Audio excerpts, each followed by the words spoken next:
देगा क्या? कोई संत अपनी माँ को गाली देगा? और वो भी भरत जैसा। लेकिन भरत ने अपनी माँ को गाली दी। कैसे दी? क्या कहा भरत जी ने? गरी न गर्यो तो ही परेहू न पीरा। तेरी जीभ गली नहीं, तेरी जिह्वा में कीड़े नहीं पड़े। भरत जी ने कहा, आज अपनी मां कैकेयी को भरत जी गाली दे रहे हैं। लेकिन लोग कहते हैं कि संत भरत संत हैं और संत गाली नहीं दे सकता है। और प्रमाण भी दिया गया है, तात भरत तुम सब विध साधु। तात भरत तुम सब विध साधु। और जब साधु है तो फिर गाली क्यों? माँ को गाली, वो भी माँ को जिस माँ ने 9 महीने तक कोख में रखा, उस माँ को गाली दे रहा है। अरे माँ का दर्जा तो भगवान से भी बड़ा होता है, माँ का दर्जा तो गुरु से भी बड़ा होता है। उस माँ को भरत जी गाली दे रहे हैं। तुम्हारी जीभ नहीं गली, तुम्हारी जीभ नहीं कटी जो तुमने राम और लक्ष्मण माँ जानकी को वनवास दे दिया। लेकिन समझिए, मैं आपको समझा रहा हूं भरत जी ने क्यों गाली दी। क्योंकि भरत है संत, और संत का काम होता है दूसरों का हित करना। कैकेयी ने कहा, भरत मैं नहीं जानती थी कि मैं अपनी कोख में सर्प को पाल रही हूं। भरत मैंने जो कुछ भी किया है वो तेरे लिए किया है।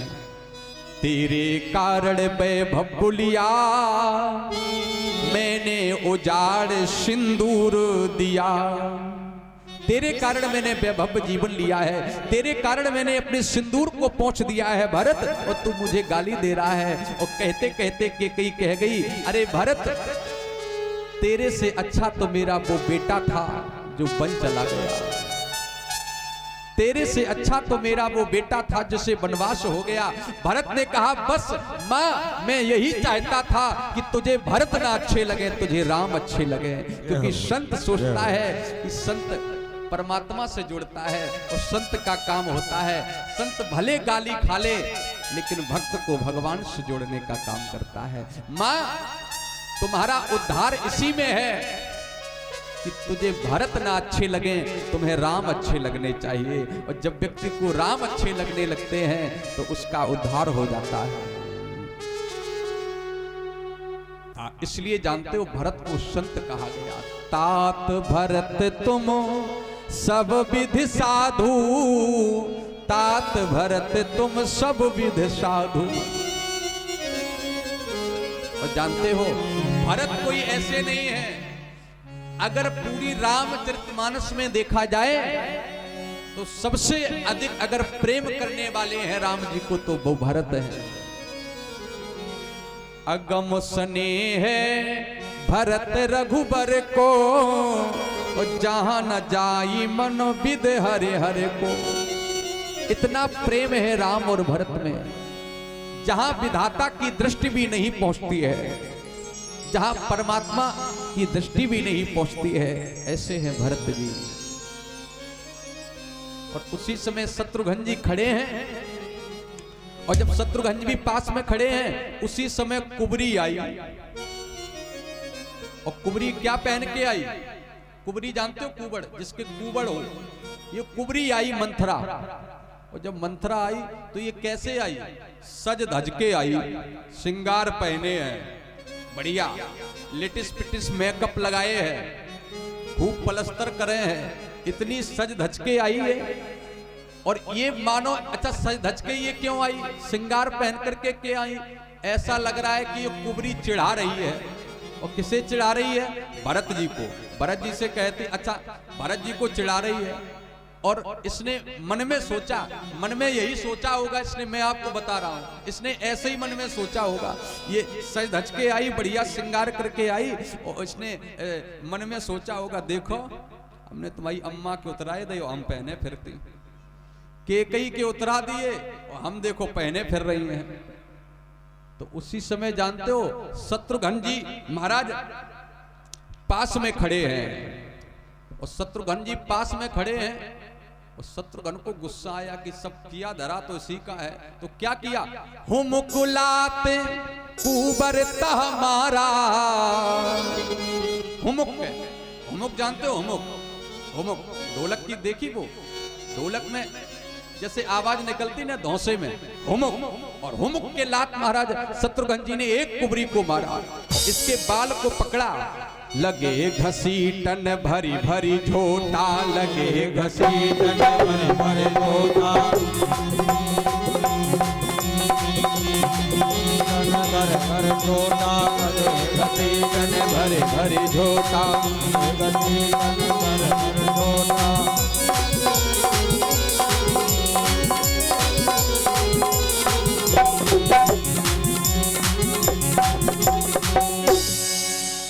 और एक हुमुक के लात मारी, शत्रुघ्न ने का सब किया धरा तो इसी का, ये अब सजी फिर रही है, मेरे सामने आओ। और एक और इसके झोटों को, बालों को पकड़ा, बड़े बड़े इसके बाल, बाल पकड़ के भरत शत्रुघ्न जी खींचने लगे। बोले आओ तुम ढे आओ, तो होम मिनिस्ट्री को फार्म भरवाए थे, तुम बहुत मालकिन बन रही थी और तुम्हारे कारण भैया को वो बनवास हुआ है, तुम इधर आओ।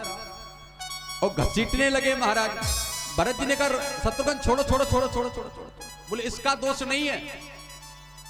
शत्रुघ्न ने कहा भैया तुम कह रहे इसका दोष नहीं है, इसका तो पूरा किया ही कराया है मंथरा का, और तुम कह रहे इसका दोष नहीं है। बोले नहीं छोड़ो छोड़ो छोड़ो, इसका कोई दोष नहीं है। अब देखो भरत जी ने इसको छुड़वा दिया, छुड़वा दिया। और जब शत्रुघ्न ने छोड़ा तब इसका नशा उचका। जब शत्रुघ्न ने इसे छोड़ा तब कुबरी का नशा उचका कि हमने किया तो गलती है। अब जब सज धज के फिर रही थी, खूब लिटिस पिटिस लगाए, मेकअप करें। अब इसका अच्छा एक चीज है, कोई दारूबाज व्यक्ति हो और जब तक वह चढ़ ही रहा है और तुम खूब वाय मारो, कछु समझ में नहीं, और जहां दो चार तुमने धरी, दो चार फिर सोई नशा उतर जाता। कितना भी पियो तुम, दो चार जाते जाते जड़ दो, हाँ, और तुरंत नशा उतर जाएगा। एक लोग कह रहे थे कि दारू वाला हो उसका एक ही उपाय है। क्या उपाय है? लात जूता कमर मध्य, लात जूता कमर मध्य, चनकटे मुख भंजनम, दो मुंह में मुक्का मारो बस उसका नशा उतर जाएगा। अच्छा एक चीज है, दारू वाले ये बड़े विचित्र होते हैं। अच्छा इन्हें तीन फायदे हैं दारू वालों को। अच्छा जो लोग करते हैं वो सुन लें, इन्हें तीन फायदे हैं। एक तो तीन फायदे क्या है अब मैं बता रहा हूं, सुनो। एक तो दारू वाले को कभी बुढ़ापा नहीं आता, कभी आ ही नहीं सकता। अब आप कहोगे पंडित जी बुढ़ापा, एक तो बुढ़ापा नहीं आता, एक दारूबाज के घर में चोरी नहीं होती, एक पीने वाले को कभी कुत्ते नहीं भौंकते। अब आप कहोगे पंडित जी इसके घर में चोरी भी नहीं होती और इसे बुढ़ापा नहीं आता और कुत्ते नहीं भौंकते। अच्छा क्यों नहीं भौंकते? अच्छा बुढ़ापा क्यों नहीं आता? बुढ़ापा इसलिए नहीं आता कि चाल सही में का ऊपर चलो जाए। हाँ बुढ़ापे को काम ही खत्म, वो तो 40 साल में ऊपर चलो जाए। और चोरी क्यों नहीं होती? एक लोग कह रहे थे पंडित जी इसके घर में चोरी क्यों नहीं होती? हमने कहा चोरी इसलिए नहीं होती कि जब चोरी के लाए जो घर में कछु छोड़े और दारू बेचे आए, आटू बेचे आए, बर्तन बेचे आए, अब चोर बाके घर में क्या करें जाके, जाके घर में कछु होए ना। एक लोग बोले महाराज कुत्ता का ही नहीं भौंकत है। बोले कुत्ता इसलिए नहीं भौंकते हैं, कुत्ता सोचते हैं कि ये तो हमसे भी बड़ा है तभी तो नाली में पड़ा है, ये तो हमसे भी बड़ा है तभी नाली में पड़ा है। तो समझ जाओ साहब तो दारू वालों की ये स्थिति है। लेकिन अब हमें तो बोलना है, अब कई लोगों को बुरा तो लग रहा होगा लेकिन मेरा तो काम बोलना है, हमें तो बोलना ही है।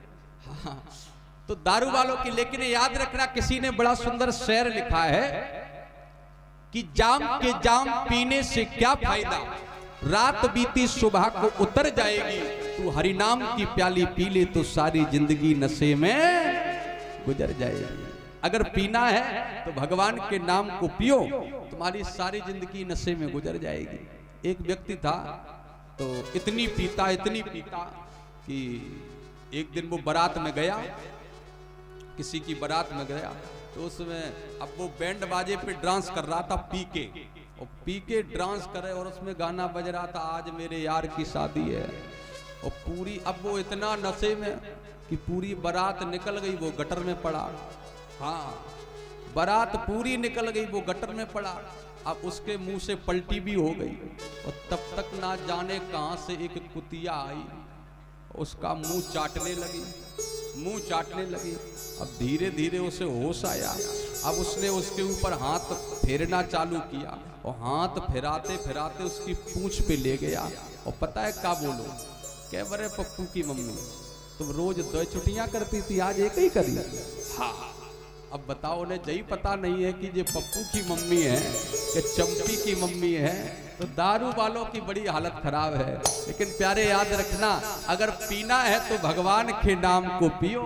जाम के जाम पीने से क्या फायदा, रात बीती सुबह को उतर जाएगी। तो हर नाम की प्याली पी ले तो सारी जिंदगी नशे में गुजर जाएगी। क्यों? हरि का नाम अमृत है मगर पीना नहीं आता। हरि का नाम अमृत है मगर पीना नहीं आता। हरि का नाम अमृत है मगर पीना नहीं आता।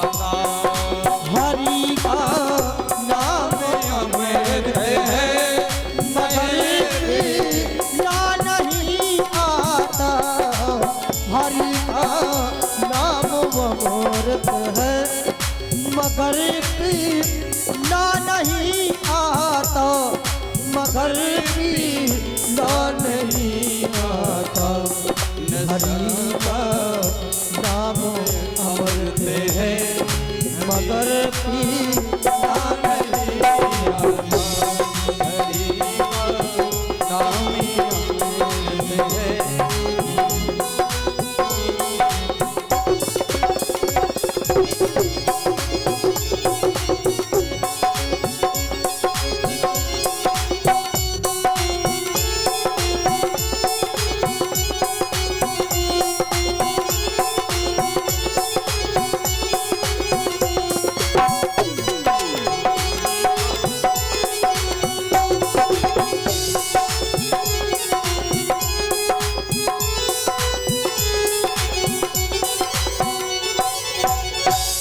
हरि का नाम अमृत है मगर पीना नहीं आता।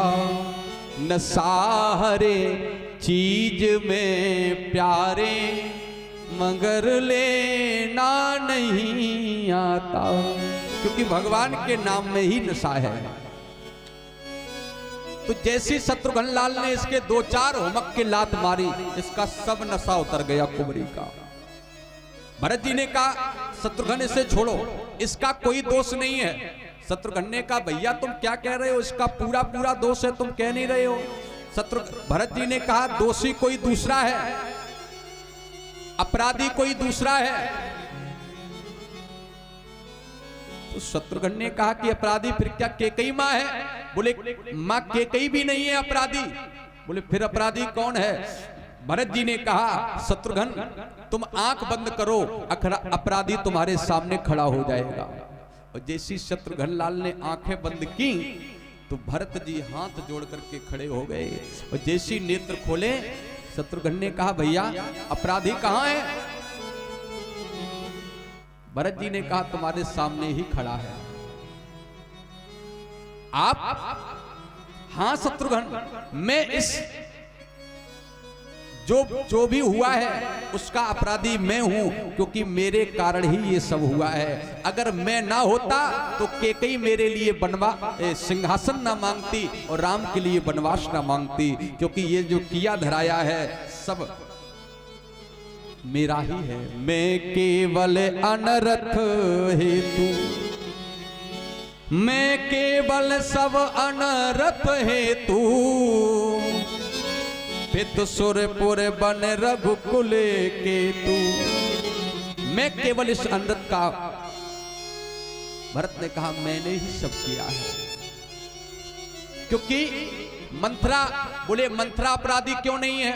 बोले मंथरा पर कोई केस नहीं हो सकता है, मंथरा कोई अपराधी नहीं है। अच्छा आप कहोगे कि मंथरा अपराधी क्यों नहीं है? आप पढ़िए चौपाई को, जो रामचरितमानस को पढ़ते हैं उनको पता होगा। मंथरा इसलिए अपराधी नहीं, मंथरा को क्या कहा गया?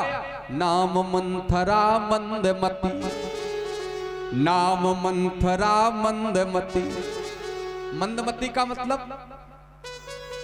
जिसकी बुद्धि कमजोर हो, जो पागल श्रेणी में आता हो। और बताओ, अगर पागल आदमी किसी को ईंट फेंक के मार दे तो क्या पुलिस वाले उसको पकड़ करके जेल में बंद करेंगे? नहीं करेंगे। उससे यही कहा जाएगा कि ये तो पागल है। तो मंथरा को पहले ही कह दिया रामचरितमानस में, नाम मंथरा मंदमती चेरी के कई देश। क्योंकि ये मंदमती है, इसलिए भरत शत्रुघ्न मैं सारे अपराध की जड़ हूं, मैं केवल अनरथ हित। आज मंथरा को छोड़ा। भरत, वशिष्ठ जी ने कहा, भरत अब तुम अपने पिता का अंतिम संस्कार करिए। भरत जी ने आज जो दशरथ जी का शरीर नाव में रखा है, तेल की नाव में रखा है, उस शरीर को निकाला और निकाल करके आज उसका 10 गात्र किया, अंतिम संस्कार किया। कीन भरत 10 गात्र विधाना। देखिए, एक चीज मैं आपको और बताऊं। अब मैं देखता हूं कि अगर कोई व्यक्ति मर जाता है तो आज मरा और परसों उसका शांति हवन कर दिया। कई लोगों के घर में ऐसा होता है, लेकिन रामचरितमानस ये नहीं कह रही है आप खूब शांति हवन कर दें, लेकिन जानते हो जो आपके घर की शुद्धि है वो 13 दिन के बाद ही होगी, क्योंकि 13वें दिन की जाती है। इसलिए आप इन झंझटों में मत पड़े। कई लोगों को मैंने देखा कि वो मर गए, अब वो क्या कुछ काम नहीं हो रहा है, जब तक कुछ होगा नहीं तो शांति हवन करा दो। ये मनमुखी नहीं चलेगा। आप जो मन में सोच ले वो होने लगेगा ना, ऐसा नहीं है। कीन भरत 10 गात्र विधाना। भरत जी ने 10 गात्र विधान किया महाराज दशरथ का। ऐसा नहीं है कि आज वो मरे कल शांति हवन हो गया और घर शुद्ध हो गया। आप खूब शांति हवन करा दें, लेकिन घर की शुद्धि 13 दिन के बाद ही होगी। और यहां तक लिखा है कि अगर कोई भी व्यक्ति घर पे नहीं है, उसके घर पे कोई मर जाता है, अगर 1 वर्ष के बाद भी उस व्यक्ति को टेलीफोन के द्वारा या किसी पत्र के द्वारा पता चलता है वहां पर कि किसी का स्वर्गवास हो गया है मेरे परिवार में, घर में, तो सुनने के बाद भी 24 घंटे का उसके ऊपर सूतक लागू होगा। 24 घंटे तक सूतक रहता है। अगर पता चले 1 वर्ष के बाद भी पता चले तब भी। कीने भरत अरे 10 गात्रे विधाना। कीने भरत 10 गात्रे विधाना। कीने भरत 10 गात्रे विधाना। कीने भरत 10 गात्रे विधाना।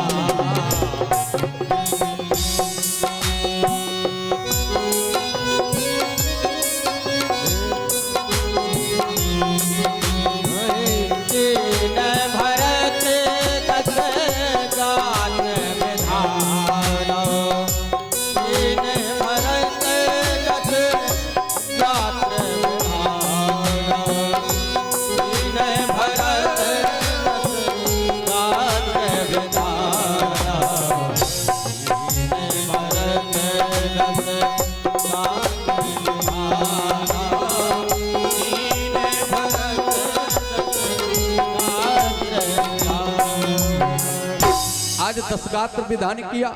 उसके बाद आज सरयू के किनारे, सरयू मैया के किनारे एक सभा को बुलाया गया। उस सभा में अयोध्या के सब बड़े बड़े अधिकारी आए, मंत्री आए, वशिष्ठ जी भी पधारे, महाराज भरत भी पधारे। और सभी ने मिलकर के भरत जी से कहा, भरत जी गुरुदेव। आज भरत जी हाथ जोड़ करके खड़े हो गए। गुरुदेव क्या आदेश है? वशिष्ठ जी ने कहा, भरत तुम्हारे पिता ने तुमको राज्य दिया है, अब मेरी इच्छा है कि तुम राज सिंहासन पर बैठो और जब तक इस राज्य का भोग करिए। भरत जी ने कहा वशिष्ठ गुरुदेव ये तो हो ही नहीं सकता है। नहीं नहीं भरत, तुम्हारे पिता तुम्हें राज दे करके गए हैं। राम राज पद तुम कहा दीना, राजा ने तुमको राजा पद दिया है, इसका भोग करिए और पिता के वचन को रखिए। भरत जी ने कहा गुरुदेव क्षमा करना, पिताजी ने राज्य हमें दिया नहीं है, बल्कि पिताजी से जबरदस्ती दिलवाया गया है। पिताजी ने राज्य मुझे दिया नहीं है, बल्कि पिताजी से जबरदस्ती दिलवाया गया है। इसलिए आप, मैं इस राज्य का अधिकारी नहीं हूं। बोले ये राज्य का अधिकारी मेरे भैया राम ही है। सो प्यू राज्य राम के आए। वशिष्ठ जी ने कहा अभी नहीं भरत, जब तक राम जी नहीं वापस आते हैं तब तक तुम इस राज्य को, इस राज सिंहासन पर बैठिए, राज्य करिए, और जब राम जी आ जाएं तो ये राज्य राम जी को सौंप देना।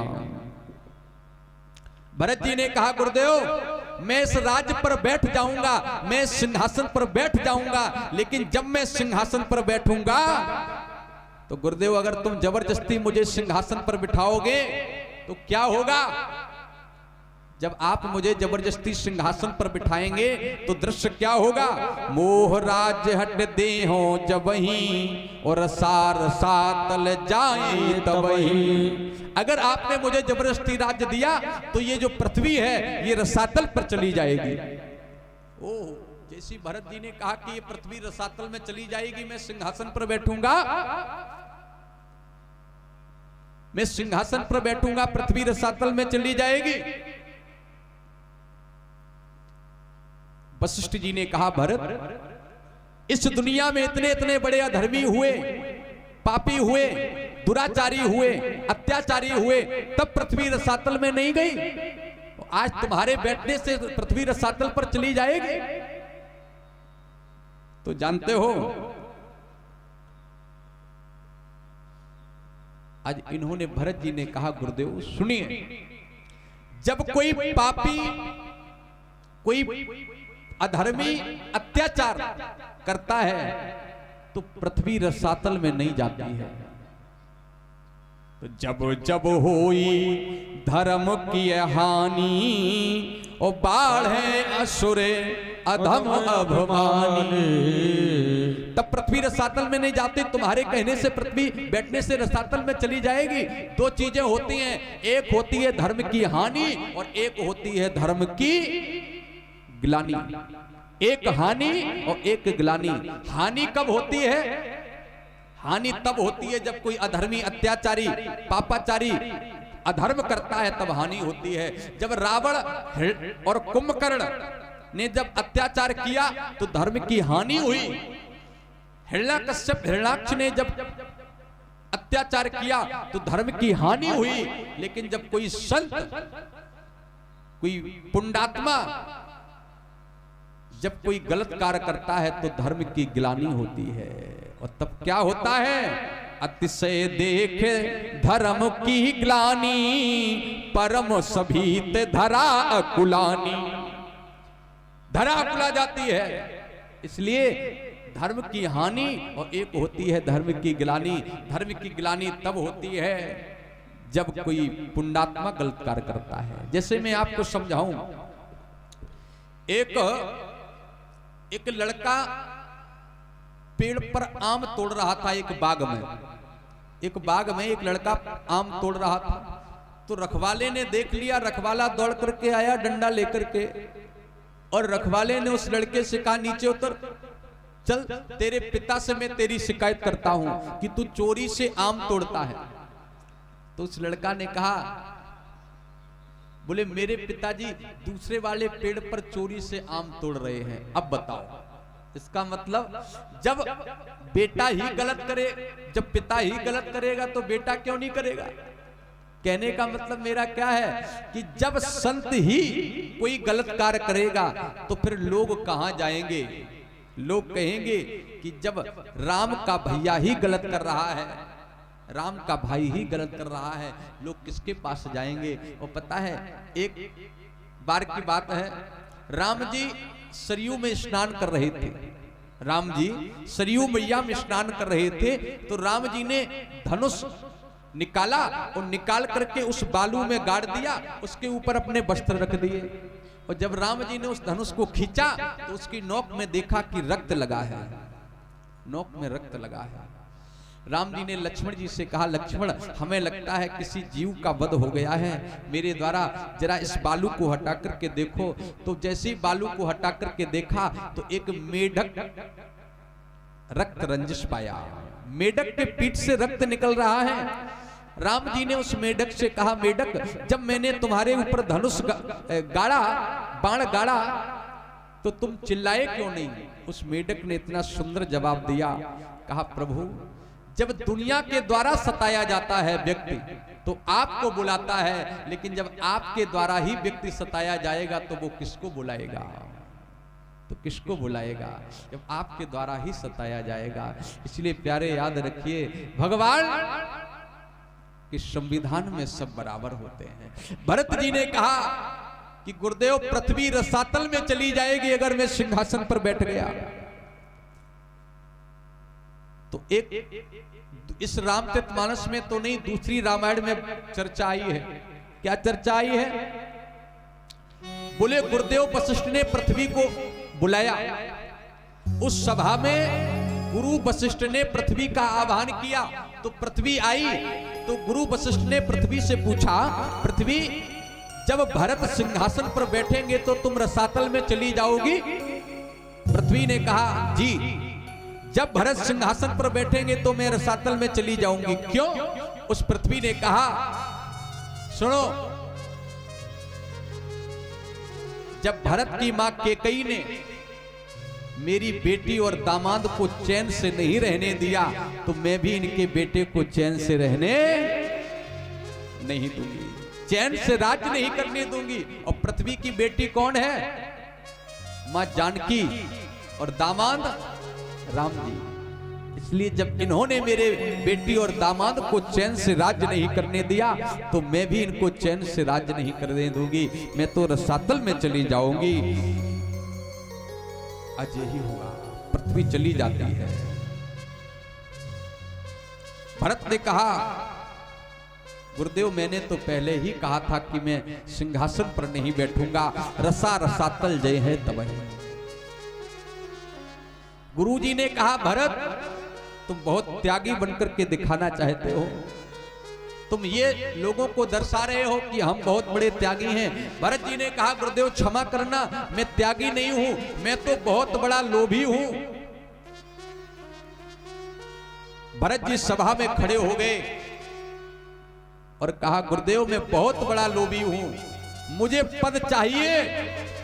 जैसे भरत जी ने कहा पद चाहिए, सब लोग चुपचाप हो गए कि भरत जी कह क्या रहे हैं। लेकिन भरत जी ने कहा, मुझे ये एक पद नहीं चाहिए, मुझे तो दोनों पद चाहिए। बोलिए, जिसे अगर 2 पद मिल रहे हो तो वो 1 पद लेगा, अगर जिसे 2-2 पद मिल रहे हो क्या वो भला 1 पद लेगा? नहीं, वो तो दोनों महाराज पद लेगा। भरत जी ने कहा, मैं बहुत बड़ा लोभी हूं, मुझे दोनों पद चाहिए। भरत ने अयोध्या वालों से पूछा, वहां पर अयोध्या के लोग बैठे हैं। भरत जी ने अयोध्या वालों से पूछा, ये बताओ भैया राम को बन जाने में किन किन का हाथ है? तो अयोध्या वालों ने कहा, मां केकई का, दूसरा मंथरा का। शांत हो गए। लेकिन भरत जी ने कहा, तीसरा और है, एक व्यक्ति और है जिसने भैया राम को वनवास भेजा है, और वो कौन है? भरत जी ने कह दिया, गुरुदेव उसमें आपका भी हाथ था। गुरुजी ने कहा, भरत तुम क्या कह रहे हो, मेरा हाथ? जी गुरुदेव। भरत ने कहा, सुनिए, मेरी मां केकई ने क्या वरदान मांगे थे? बोले सुनो, कौन सा? कि सुनहु प्राण प्रिय भावत जी का, देहो एक पद भरत ही टीका। मेरी माँ ने पहला वरदान क्या मांगा? बोलो, मेरी माँ ने पहला वरदान क्या मांगा? भरत को राज तिलक, भरत को राज सिंहासन, और दूसरा राम को 14 वर्ष का वनवास। तो गुरुदेव आपके होते ये गलत हो गया। जब पहला वाला मांगा तो पहले पहला वाला पूरा करना चाहिए या बाद वाला? पहले भरत जी को राजा बनाया जाता, उसके बाद राम जी को वनवास भेजा जाता। और भरत जी ने कहा कि जब मैं राजा बन जाता तो फिर मैं देखता कि किसके माई के लाल में ताकत है जो राम जी को वनवास भेज देता, फिर तो मेरी चलती ना। तो भरत जी ने कहा गुरुदेव इसमें आपका भी हाथ है कि आपने भी इसमें सहयोग किया है, इसलिए आपको पहले ये वाला करना चाहिए था, आपने उल्टा कर दिया। भरत जी ने कहा सभी अयोध्या वासियों से कि कल सुबह होते होते हम भैया राम को मनाने जाएंगे। और अयोध्या वालों से कहा कि जिसको चलना हो वो तैयार हो जाओ। जैसे भरत जी राम जी को मनाने के लिए तैयार हुए, सारे अयोध्या वासी भी तैयार हो गए। गुरु वशिष्ठ ने भी कहा कि मैं भी चलूंगा राम को मनाने।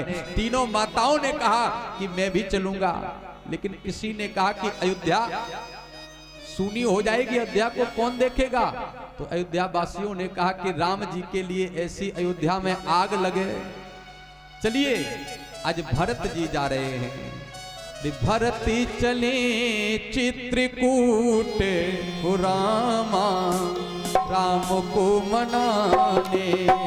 भरत चले चित्रकूट रामा राम को मनाने। भरत चले चित्रकूट रामा राम को मनाने।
चित्रकूट रामा राम को मनाने।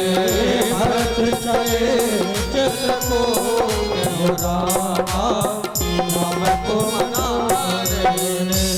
भरती चले चित्रकूट रामा राम को मनाने।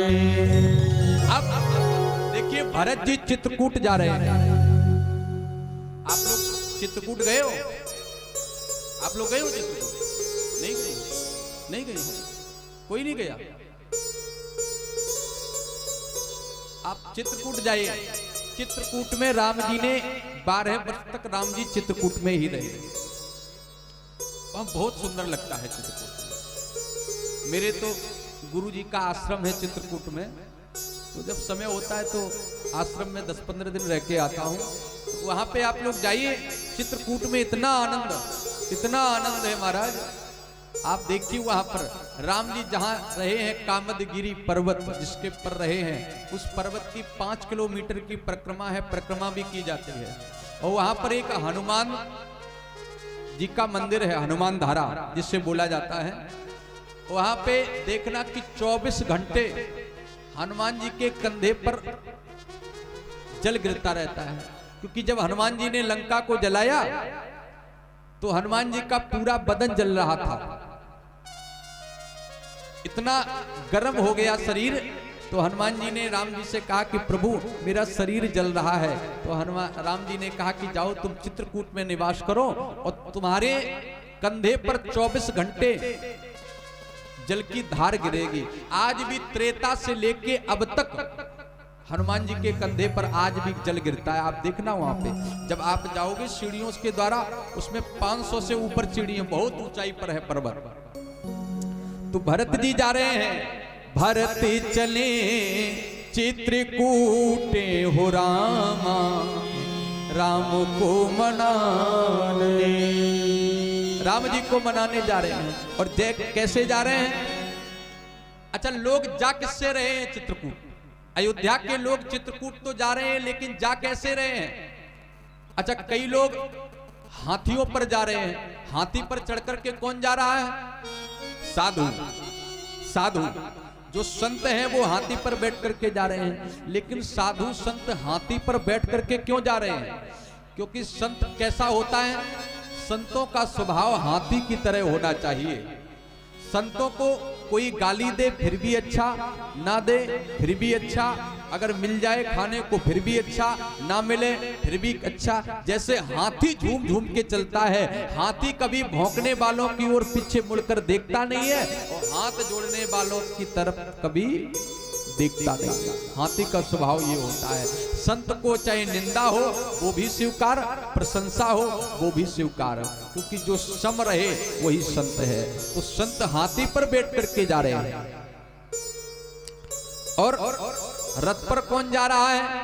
रथ पर गृहस्थ लोग जा रहे हैं। जो गृहस्थ हैं वो रथ पर जा रहे हैं। और कुछ लोग पालकी में जा रहे हैं। और पालकी में कौन लोग जा रहे हैं? जो भक्त हैं वो पालकी में जा रहे हैं महाराज। लेकिन भरत जी कैसे जा रहे हैं? भरत जी ने सोचा कि मेरे भैया नंगे पांव गए हैं, तो भरत जी ने विचार किया कि सिर भर जाऊं उचित अस मोरा, और सब ते सेवक धर्म कठोरा। भरत जी ने कहा कि जब भैया पैदल गए हैं, भैया नंगे पांव गए हैं, तो मुझे सिर के बल जाना चाहिए, सिर के बल। भरत जी गिरते और पड़ते जा रहे हैं। भरत जी गिरते और पड़ते जा रहे हैं। तीनों माताएं साथ में हैं, गुरु वशिष्ठ साथ में हैं। लेकिन तभी किसी व्यक्ति ने आकर के मैया कौशल्या से कहा, मां भरत जी की दशा ठीक नहीं है। भरत जी गिरते हुए और सिर के बल जा रहे हैं। मैया कौशल्या दौड़ करके आई, भरत से कहा, भरत तू क्या समझ रहा है कि तू अगर सिर के बल जाएगा, तेरी इस स्थिति को देख करके राम जी प्रसन्न होंगे? अगर राम जी को तू दुखी चाहता है तो ऐसे ही जा, लेकिन अगर राम जी को सुखी चाहता है, अपने भैया राम को प्रसन्न देखना चाहता है, तो ऐसे मत जाइए। आज भरत जी ने जब देखा, मैया के वचनों को सुना, लेकिन प्यारे याद रखना, व्यक्ति के जीवन में दर्शन तो होना चाहिए, लेकिन प्रदर्शन नहीं होना चाहिए। दर्शन कई लोग जब करते हैं तो दिखा करके कोई काम करते हैं, दिखा करके पूजा भी करेंगे तो दिखाकर करेंगे। लोगों की इतनी खराब आदत है, दिखाकर करेंगे। लेकिन व्यक्ति को दिखाकर के, व्यक्ति के जीवन में दर्शन तो होना चाहिए, लेकिन प्रदर्शन नहीं होना चाहिए। कभी किसी भी बात को प्रदर्शित मत करिए, आपका प्रदर्शन इतना नहीं। लेकिन कई लोग सोचते हैं कि महाराज हम दिखाएंगे, और कई लोगों को आपने देखा होगा उनके पास धन बहुत होता है, लेकिन फिर भी टूटी साइकिल से चलेंगे। और कई लोगों के पास थोड़ा सा धन आ जाए तो 4 व्हीलर से चलेंगे, दिखाएंगे। कई लोग दिखाते हैं। और आपके गांव में जब भी कोई चंदा की कथा हो तो उसमें पता है लोग 100 रुपए लिखाएंगे, 100 रुपए लिखाएंगे और लेकिन जब दूसरों से कहेंगे, बोले हमने 1000 दिए, 1000 लिखा कर आए, लिखाएंगे 100, बताएंगे 1000, यानी कि दर्शन प्रदर्शन। एक व्यक्ति था तो उसने भागवत में चंदा दिया और उसने ये कहा कि मेरा गुप्त दान है। अच्छा, गुप्त दान में किसी का नाम नहीं लिखा जाता, ना किसी का नाम बोला जाता है। जब भी बोला जाएगा चंदा तो ये कहेगा 1000 रुपए गुप्त दान। तो कथा चल रही थी, तो जिस व्यक्ति ने गुप्त दान दिया था वो आगे बैठा था सबसे। तो कमेटी का एक सदस्य आया, वो चंदा बोलने लगा, बोले 100 रुपया फला व्यक्ति के, 101 रुपया फला व्यक्ति के, 500 रुपया फला व्यक्ति के। और बोलते बोलते बोल गया कि 1000 रुपया गुप्त दान, 1000 रुपया गुप्त दान। वो जिसने दिया था वो वहीं बैठा था, वो खड़ा हो गया।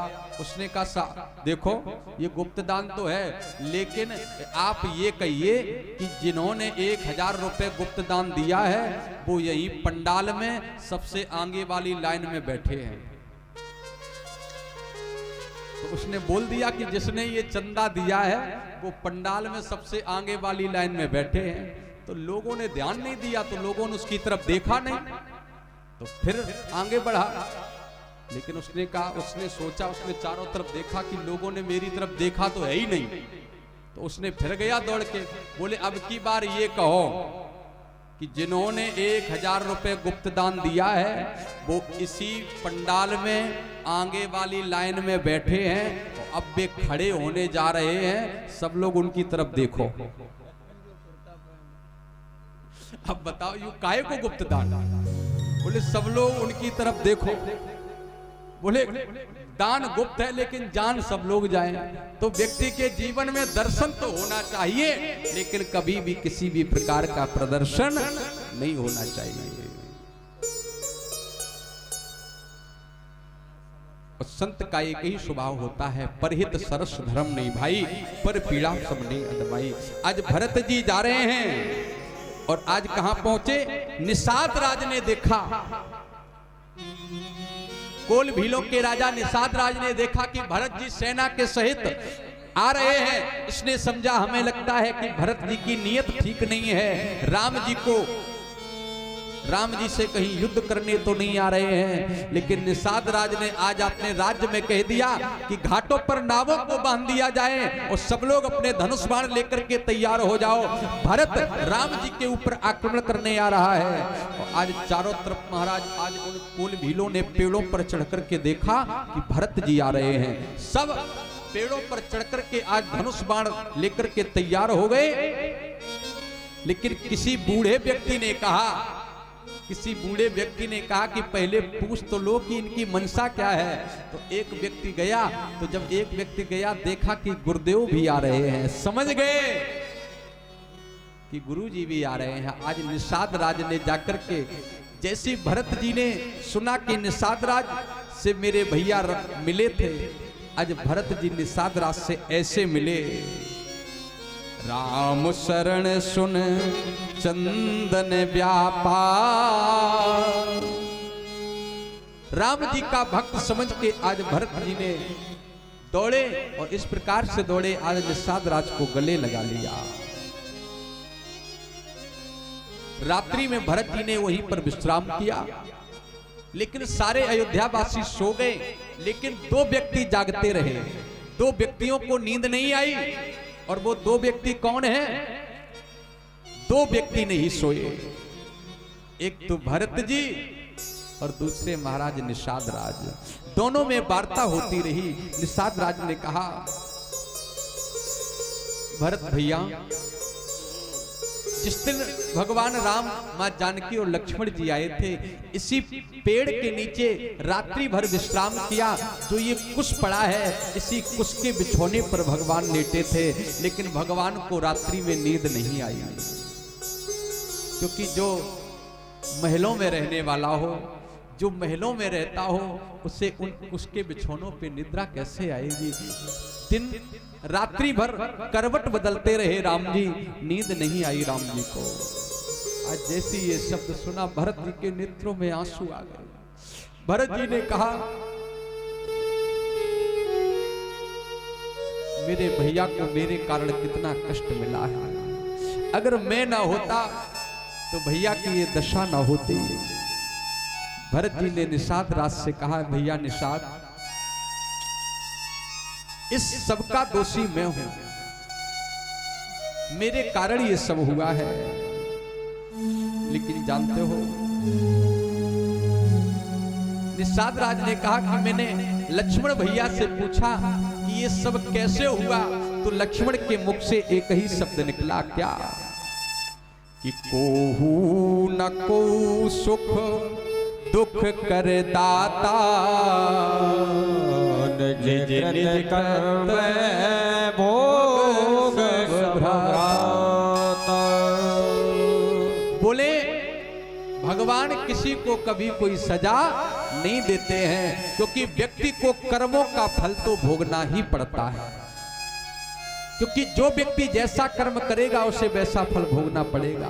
क्योंकि बाबा ने लिख दिया कर्म प्रधान विश्वर चिराग, कर्म प्रधान विश्वर चिराग, कर्म प्रधान विश्वर चिराग, कर्म प्रधान विश्वर चिराग। जो जस करे सो फल जागा, जो जस करे सो फल जागा, जो जस करे सो फल जागा। कर्म प्रधान विश्वर चिराग, कर्म प्रधान विश्वर चिराग। कर्म प्रधान विश्वर चिरागा, क्योंकि कर्म का फल भोगना ही पड़ता है। आप कितना भी करिए। आप लोगों ने महाभारत की कथा अगर सुनी हो तो पता होगा, महाभारत में भीष्म पितामह उनको भी कर्म का फल भोगना पड़ा। जब भगवान ने भीष्म बाबा को दर्शन देने के लिए गए तो भीष्म बाबा ने कहा कन्हैया मुझे बाणों की सैया पर क्यों लेटना पड़ा, मेरे शरीर में इतने कांटे चुभे हैं, ये बाण चुभे हैं, इनका कारण क्या है। भगवान ने कहा बाबा तुम्हारे द्वारा कुछ गलत जरूर हुआ होगा। भीष्म बाबा ने कहा कि कन्हैया मैंने अपने जीवन में कुछ गलत नहीं किया है, कोई कर्म गलत नहीं हुआ है। नहीं नहीं बाबा याद करिए। भीष्म बाबा ने याद किया तो याद आया, याद करते करते 21 जन्म पहले का याद किया तो बाबा को याद आया कि 21 जन्म पहले भीष्म पितामह एक राजा थे और ये जंगल में शिकार खेलने गए। वहीं पर इन्होंने एक दुमही को आग की ओर जाते हुए देखा, दुमही को आग की ओर जाते हुए देखा। ये रथ से नीचे उतरे, सोचा कि ये दुमही आग में जाएगी, जलकर के राख हो जाएगी, क्या करें। धनुष की नोक से उस दुमही को उस आग से हटाकर के पीछे की ओर फेंका और जैसे पीछे की ओर फेंका तो वो दुमही जाकर के एक बेरी के वृक्ष के ऊपर गिरी जाकर के। लेकिन इन्होंने पीछे मुड़कर के नहीं देखा, रथ पर सवार हुए, महलों को चले आए। वो दुमही 6 महीने तक उसी बेरी के वृक्ष पर हिली रही, पड़ी रही और अपने प्राणों की भीख मांगती रही। और उसने जब मरी तो मरते समय उसने कहा कि राजन अगर तुमने मेरी ओर पीछे मुड़ के देखा होता तो मुझे मरना ना पड़ता। आज मैं मर रही हूं, जैसे मैं अपने प्राणों का त्याग कर रही हूं, बाबा ऐसे तुमको ही प्राणों का त्याग करना पड़ेगा। वही हुआ महाराज। इसलिए बाबा को बाणों की सैया पर ही लेटना पड़ा, बाबा को बाणों की सैया पर लेटना पड़ा। और जानते हो भीष्म बाबा जैसा धनुर्धारी ताकतवर, लेकिन ये वही भीष्म बाबा है जिनके सामने द्रौपदी की लाज लुटती रही, लेकिन इन्होंने एक शब्द नहीं कह पाया। लोगों ने कहा बाबा आप जैसा इस सभा में बैठा हो और द्रौपदी की लाज लुट रही थी, आपने कुछ बोला नहीं। भीष्म बाबा ने कहा मैं बोलता कैसे। जब द्रौपदी ने इशारा किया बाबा, जब भीष्म बाबा की ओर द्रौपदी ने देखा तो इशारे में भीष्म बाबा ने कहा क्या कि मैंने खाया नमक इसलिए दूर हूं, द्रौपदी लाडली मैं तो मजबूर हूं।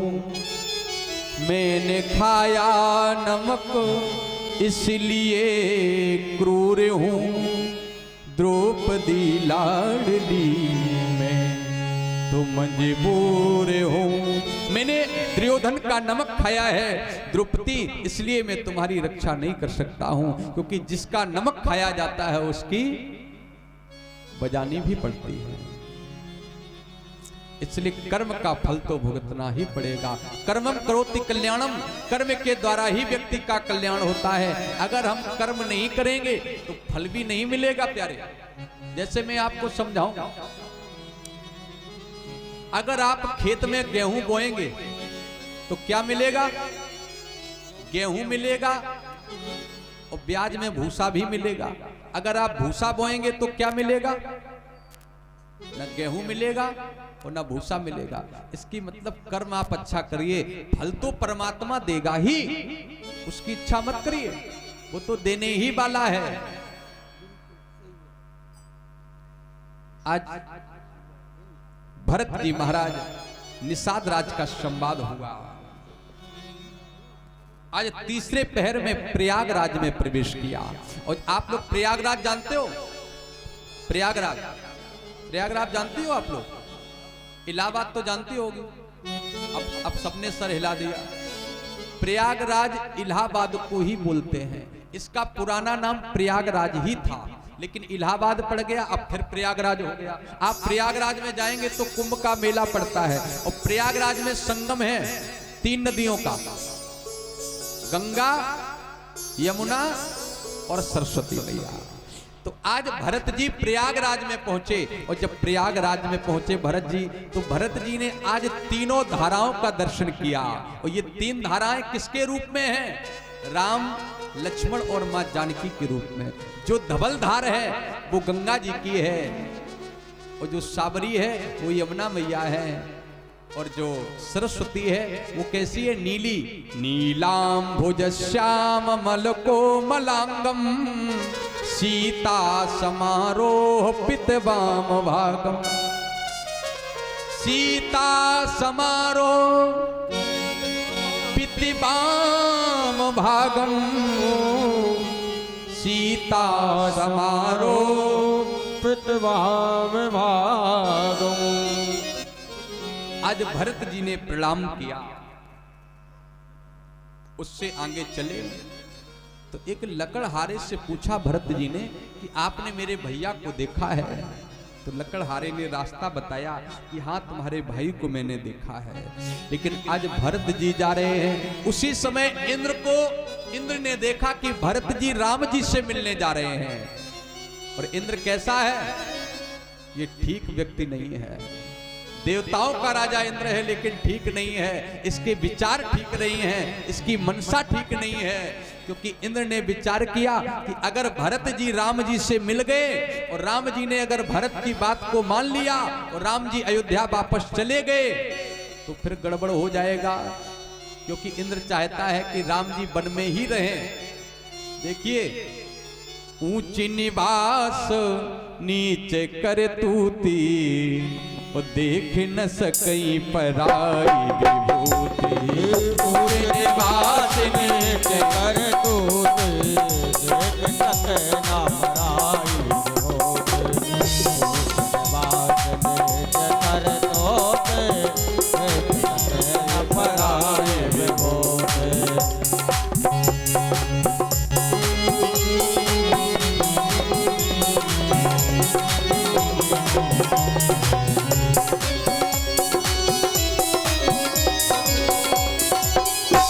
ऊंच निवास अरे नीच कर तूती, इंद्र रहता तो है, लेकिन इसकी जो करतूत है वो ठीक नहीं है। ये भला नहीं चाहता है कि भरत जी राम जी से मिले, भरत ही राम ही मिलन जो हुई, ये नहीं चाहता है भरत और राम जी का मिलन हो। इसके मन में ये इच्छा नहीं है महाराज, भरत ही राम ही मिलन जो हुई।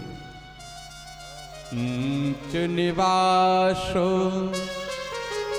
और नीच करतूती, देख न सकई पराई होते, ऊंच निवास। इसलिए इसकी मनसा ठीक नहीं है। लेकिन कुछ लोग होते हैं प्यारे जो कभी किसी का अच्छा नहीं चाहते, बेला वाले कुछ लोग ऐसे होते हैं जो कभी भी किसी भी व्यक्ति का अच्छा नहीं चाहते। आप लोग कहोगे महाराज कैसे अच्छा नहीं चाहते, हम आपको बताएं, सुनिए। एक बार एक पंडित जी ने भगवान भोले बाबा की तपस्या करी, तो भोले बाबा प्रसन्न हो गए। और जब भोले बाबा प्रसन्न हो गए तो बोले बरमद्रोही वरदान मांगो। तो पंडित जी से ने वरदान मांगा, बोले महाराज हम पैसे वाले हो जाएं। पैसे वाले कैसे होंगे? तो भोले बाबा ने पंडित जी को एक अपनी झोली से शंख निकाला और शंख निकाल करके दे दिया। बोले ये शंख ले जाओ और तुम इस शंख से जो मांगोगे वो मिलेगा। तो पंडित जी ने कहा ठीक है। पंडित जी उस शंख को लेकर के आए, लेकिन रास्ते में याद आया कि बाबा से पूछ तो लें इसकी खासियत क्या है। तो फिर लौट करके गए और भोले बाबा से पूछा, बाबा ये बताओ इसकी खासियत क्या है। तो भोले बाबा ने कहा देखो इसकी खासियत ये है कि जितनी इस शंख से तुम जो मांगोगे वो मिलेगा, लेकिन उससे ठीक दुगना उस तुम्हारे पड़ोसी को मिलेगा। पंडित जी ने कहा ऐसे शंख में आग लगे, हमें कम पड़ोसी को ज्यादा, ऐसे शंख से का लेने देना, नहीं चाहिए ऐसा शंख। भोले बाबा ने कहा वापस होगा नहीं, अब नहीं होगा, वापस नहीं होगा नहीं। तो जाकर के पंडित जी ने शंख पूजा की अलमारी में रख दिया, चुपचाप पूजा की अलमारी में शंख रख दिया और पंडिताइन से कहा कि इसे छूना नहीं, छूना नहीं, इसे टच मत करना। पंडिताइन ने कहा कि ऐसा इस शंख में क्या है।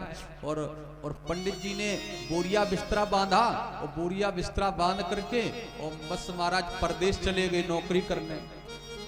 बोले छूना नहीं। पंडिताइन ने सोचा ऐसा इसमें क्या। और एक चीज बताएं बेला वाले, तुम अगर इनसे कोई बात कहो कि ऐसा काम करना नहीं, अगर तुमने ये कह दिया कि करना नहीं, तो भगवान ही मालिक है जो बिना करे माने। भले करंट लग जाए लेकिन छू के जरूर देखेंगे। तो पंडिताइन ने सोचा कि ऐसा इस शंख में क्या है कि जो पंडित जी कह गए इसे छूना नहीं। तो पंडिताइन ने उस शंख को उठाया और पूजा की अलमारी में रखा और कहा हे शंख बाबा मेरे घर में 1000 रुपया आ जाए। अब शंख से 1000 मांगा, तुरंत साहब वो 500 के नोट आ गए, 1000 रुपया आ गए। लेकिन पड़ोसियों के बक्से में 2000 रखे। पड़ोसियों ने खोल करके देखे कि ये तो हमें तो बिल्कुल फ्री के मिल गए। अब तो पंडिताइन ने मन में सोचा देखो पंडित जी कितने पागल, रुपया छापने की मशीन घर में और पंडित जी परदेश मारे घूम रहे। अब पंडिताइन को वो उसकी लत लग गई। तो पंडिताइन ने हे शंख बाबा मेरा 2 मंजिल का मकान बन जाए। अब पंडित जी का तो 2 मंजिल का, लेकिन पड़ोसियों की 4 मंजिल। अब उस शंख का करामात था कि हम डबल देंगे, पड़ोसी को दुगना देंगे। मेरे घर में 2 भैंसी आ जाए, पड़ोसियों के 4 बंदी बिल्कुल जुड़वा, पूरा हरियाणा जैसा लगे। अब तो कुछ 4-6 महीने के बाद पंडित जी आए घर में और जैसी दूर से गांव में देखा तो पंडित जी ने कहा ये गांव हमें लगता रास्ता भूल गए। लोगों ने कहा पंडित जी रास्ता नहीं भूले तुम। बोले फिर? बोले रास्ता नहीं भूले, बोले गांव तो वही है लेकिन प्रोग्रेस हो गई है। पंडित जी ने कहा हमें लगता है ये सब शंख की करामात है, प्रोग्रेस कहीं कुछ नहीं हुई, ये सब शंख की करामात है। और तुरंत पहुंचे और दरवाजा खटखटाया। पंडिताइन अब पंडिताइन काम में लगी और जैसे दरवाजा खटखटाया पंडिताइन अच्छा पंडित जी की तो अच्छा कुछ चीजें ऐसी होती हैं जैसे डॉक्टर साहब हों और डॉक्टर साहब के घर से बिल्कुल यानी कि एक अक्षर ना पढ़ी हो, लेकिन उनको पद मिल जाएगा अपने आप। डॉक्टर की डॉक्टरानी तो बोली जाएंगे, और मास्टर अगर जो मास्टर हो उनकी पत्नी कुछ ना जानती हो, अपने साइन ना कर पाती हो, लेकिन उनसे मास्टर नहीं कहा जाएगा। डॉक्टर की डॉक्टरायन, मास्टर की मास्टरायन, पंडित की पंडितायन, ठाकुर की ठकुरायन, बनिया की, है ना। तो ये सब सिस्टम है, अपने आप उपाधियां मिल जाती हैं। तो अब पंडित जी ने जैसे दरवाजा खटखटाया, बोले दरवाजा खोलो, तो पंडितान ने जैसे दरवाजा खोला, पंडितान ने कहा देखो तुम्हारी बुद्धि खराब हो गई, रुपया छापने की मशीन घर में रखी हो, तुम परदेश में मारे घूम रहे हो। पंडित जी ने कहा तुम्हें पड़ रहा है कि हम परदेश में मारे घूम रहे, मेरी छाती पे हाथ धरो, हमें कम पड़ोसी को ज्यादा, जल्दी इते लाओ। तुरंत शंख को मंगाया और सामने रखा पंडित जी को। अब पंडित जी तो डाही थे, ये किसी का अच्छा देखा ही नहीं सकते, शंख सामने रखा और शंख से कहा हे शंख बाबा, हे शंख बाबा। तो शंख बाबा जैसे कहा कि मेरी एक आंख ही फूट जाए। पंडित जी की एक आंख ही फूटी, पड़ोसिन के दोनों प्लेटफार्म साफ। हे शंख बाबा मेरी एक टांग टूट जाए, पड़ोसिन के दोनों सिंगल ऐसे लटके। बोले हे शंख बाबा मेरे घर के सामने एक कुआं खुद जाए, अब पड़ोसिन के दो जुड़वा कुआं खुदे, अब बेचारे पड़ोसी गिर निकले और उसी कुआं में झम झम। ये कहने का मतलब, अरे ऊंच निवास नीचे करे तू, ऊंच निवास नीचे कर दो,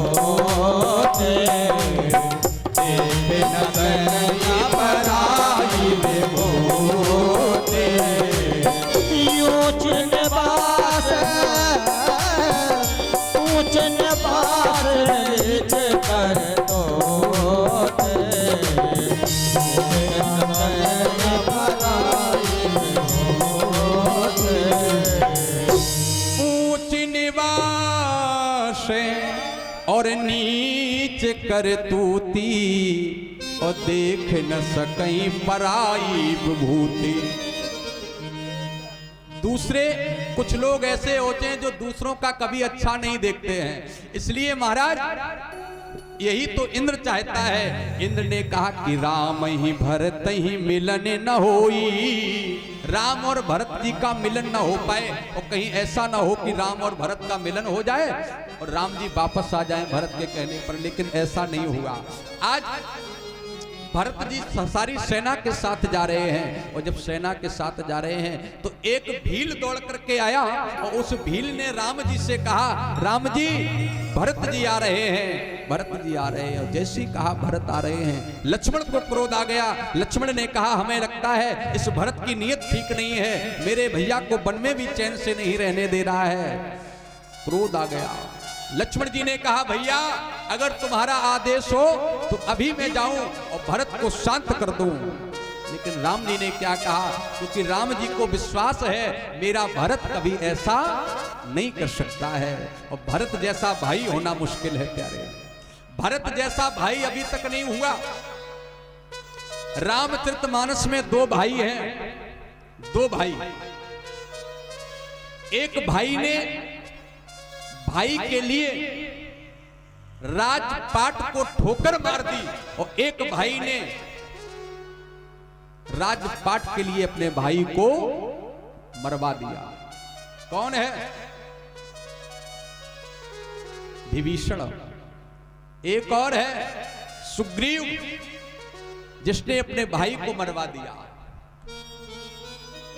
केवल राज्य के लिए। एक भाई ने इतने बड़े राज्य को फुटबॉल बना दिया, इतने बड़े राज्य को ठोकर मार दी कि अगर ये राज्य मेरा नहीं है तो मेरे भाई का भी नहीं हो सकता।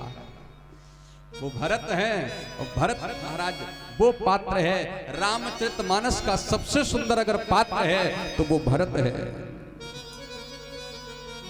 लेकिन भगवान कहते हैं जो मेरे भक्त का अपराध करता है वो मेरा अपराधी है। जो अपराध भगत करे करही, राम रोषे पावक बख्शो जरही जो अपराध भरत पर भरही रोष पाप बख्शो जरही जो अपराध भरत पर भरही जो अपराध भगत पर करही राम रोष पाप बख्शो जरही जो अपराध राम रोष पाप बख्शो जरही जो अपराध जो अपराध मेरे भगत का करता है, भगवान कहते हैं अहम भक्तों पराधीना, मैं भक्तों के अधीन हूँ और भक्त मुझे जैसे भजता है मैं वैसे भक्त के सामने प्रकट हो जाता हूँ। जाकी रही भावना जैसी प्रभु मूर्त देखी तिन तैसी। बस भाव अपना अच्छा रखिए, भगवान तो आपको मिल ही जाएंगे। इसलिए ये मत देखिए आप भगवान को एक बार भोग ना लगाएं चलेगा, एक बार मंदिर ना जाए चलेगा, लेकिन भाव अगर भगवान के प्रति है तो जहां भक्त की हां भगवान वहां, जहां भक्त हां करता है भगवान वहां खड़ा हो जाता है। इसलिए भाव अच्छा होना चाहिए, भाव अच्छा होगा। और जानते हो एक तो भक्त ऐसा है, एक मैंने पत्रिका में पढ़ा, एक लड़का था तो बहुत खाता था, बहुत खाता। तो घर वाले उससे परेशान हो गए, मोटा हो गया, गोलमोल हो गया खाते खाते, तो जितना लंबा उतना ही मोटा। तो घर वालों ने कहा ये दिन भर खाता है इतना, इसके लिए कहां से लाया जाए। तो लोगों ने कहा कि एक गांव के बाहर महाराज जी का आश्रम है, बाबा जी का, तो उस आश्रम में कर दो। आश्रम में दिन भर भंडारा चलता है, दिन भर भंडारा चलता है, तो उसी आश्रम में खाता रहेगा। तो उस लड़के को आश्रम में जाकर के कर दिया। अब वहां दिन भर भंडारा चले तो वो पहली पंगत में बैठ गया। अच्छा वहां तो आश्रमों में तो पंगत लगती है, पंगत जानते हो, पंगत पता है, बोले बैठे ही रहो। अब ये सब पंगत ही में तो बैठे हैं, तो बोले पंगत लगती है। अब पंगत में तो बैठ गया, उस पहली पंगत में बैठे तो उसने संत जी से कहा बाबा जी जैसे हम अगर बैठे ही रहे तो, अब वो इतना खाते ही था। तो बाबा जी ने कहा बैठा रहे, हमें क्या पड़ी, तू बैठा रहे। तो वो जितनी पंगतें सब खा के उठ जाएं, लेकिन वो सुबह से शाम तक बैठे ही रहे, इतना खाए। तो एक दिन की बात,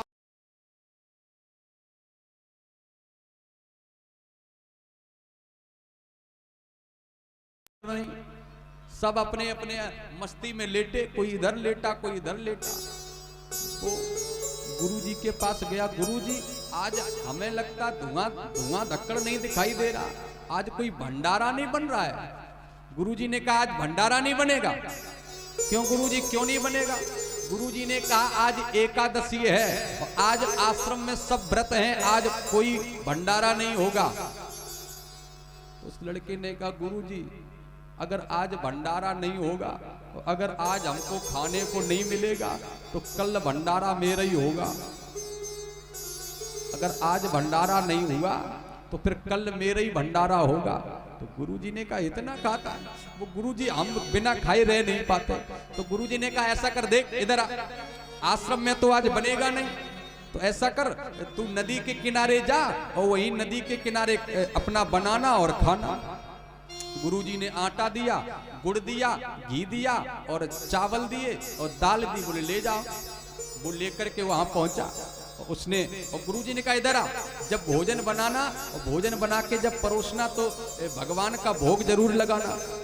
इसने कहा जी गुरुजी लगाएंगे भगवान का भोग। अब ये नदी किनारे गया एकादशी के दिन और आश्रम में तो कुछ बनता ही नहीं था। अब वही नदी के किनारे पहुंचा, इसने बनाया और बना करके महाराज थाली में परोसा।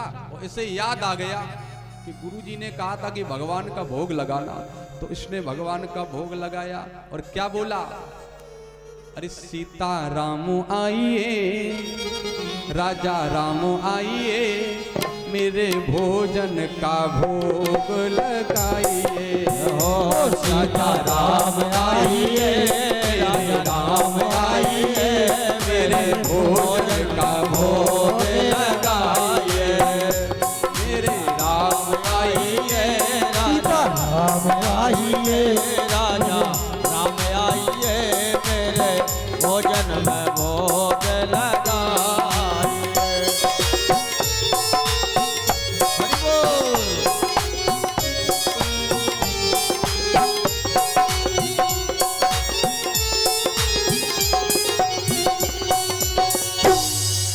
और इसने जैसी महाराज परोसा, जैसे भगवान का भोग लगाया, राजा राम आइए, मेरे राम आइए, मेरे भोजन का भोग लगाइए।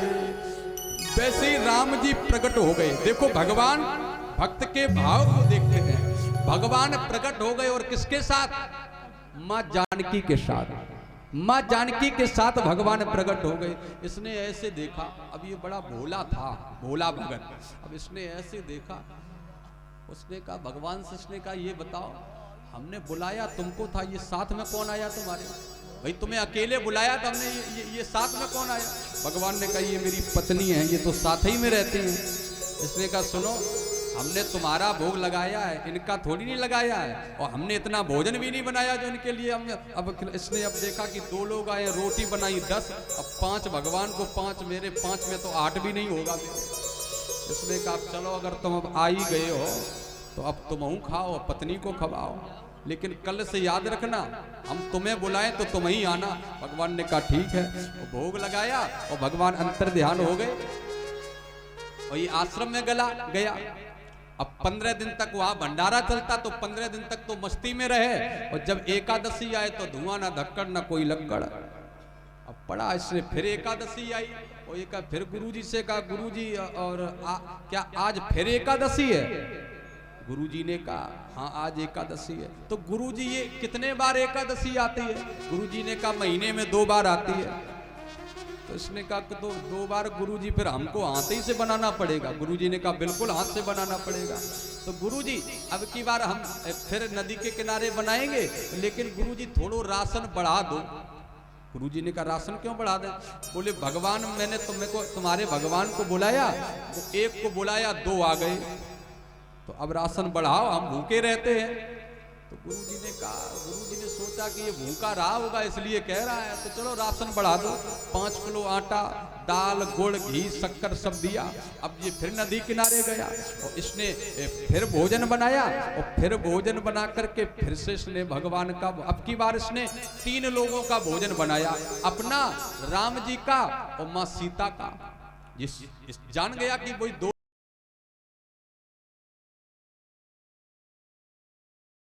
गाया। इसे याद आ गया कि गुरुजी ने कहा था भोग लगाना, फिर से भोग लगाया। अरे सीता राम आइए, राजा राम आइए, मेरे भोजन का भोग लगाइए। सीता राम आइए, राजा राम आइए, मेरे भोजन का भोग लगाइए। और जैसे इसने भोजन बनाया, वो भोजन बना करके जैसी भोग लगाया, जैसी भोग लगाया, उसी समय राम जी प्रकट हो गए। अब की बार राम जी किसके साथ? राम, सीता, लक्ष्मण। इसने ऐसे देखा, इसने कहा हे भगवान, इसने कहा ये बताओ, हमने तुम दोनों लोगों को बुलाया, आज ये किसको लेकर के आए हो? राम जी ने कहा ये मेरे छोटे भैया हैं, लक्ष्मण जी हैं। इसने कहा सुनो, हमने तुम्हारो ठेका लो है, तुम्हारे पूरे परिवार को ठेका नहीं लो। अच्छा भक्त, भगवान ने कहा ये तो अच्छा भक्त, हाँ हमने तुम्हारा ठेका लिया। अब इसने रोटी की तरफ देखा और फिर इनकी तरफ देखा, फिर रोटी की तरफ। उसने कहा रोटी तो उतनी बनाई है। अब इसने मन में सोचा हमें लगता आज फिर भूखा रहना पड़ेगा, आज फिर भूखा ही रहना पड़ेगा। इसने कहा अब चलो, अब जो कछु है सो है, अब तुम आए तो गई हो, अब भोजन का भोग लगाओ। राम लक्ष्मण सीता ने भोग का भोजन लगाया, अंतर ध्यान हो गए, ये आश्रम में गया और 15 दिन के बाद फिर एकादशी आई। इसने कहा गुरुजी थोड़ो और बढ़ाओ। गुरुजी ने कहा काहे? बोले वो तो जब एक बुलाओ तो 2 आए, 2 बुलाओ तो 3 आए। गुरुजी थोड़ो और राशन बढ़ाओ। गुरुजी ने कहा हमें लगता भूखा रहता है, ये झूठ कह रहा है। तो गुरुजी ने और राशन बढ़ा दिया। अब ये दाल शक्कर घी मिठाई लेकर के फिर पहुंचा और इसने फिर महाराज वहां नदी के किनारे पहुंचा। लेकिन आज इसने क्या किया, इसने जाकर के ऐसा राशन रख दिया, इसने कहा पहले बुलाए ले, बनाओ बाद में, पहले बुलाओ। और इसने भगवान को बुलाया, अरे सीता राम आइए, राजा राम आइए, मेरे भोजन का भोग लगाइए। सीता राम आइए, राजा राम आइए, मेरे भोजन का भोग लगाइए। और इसने जैसी भोग लगाया, जैसी भोग इसने लगाया, तो आज देखो बनाया नहीं, भोग पहले ही लगाया। इसने बनाया नहीं, पहले भोग लगाया। इसने कहा देख तो ले पहले कितने आए रहे हैं तब बनाए ना, हम बनाए ले 4 को आ जाए 8। इसने भोग लगाया। भगवान आज दिव्य राम दरबार प्रकट हो गया। राम लक्ष्मण सीता और भरत शत्रुघ्न और हनुमान जी। इसने देखा, इसने कहा अच्छा हमने तभी नहीं बनाया, हम जानते थे, हम जब 1 बुलाए तो 2 आए, 2 बुलाए तो 3 आए, 3 बुलाए, आज तो तुम पूरा परिवार ही संग में लेके आए। अरे परिवार की छोड़ो, जब बंदरों को लेके आए, श्री हनुमान जी महाराज भी साथ में।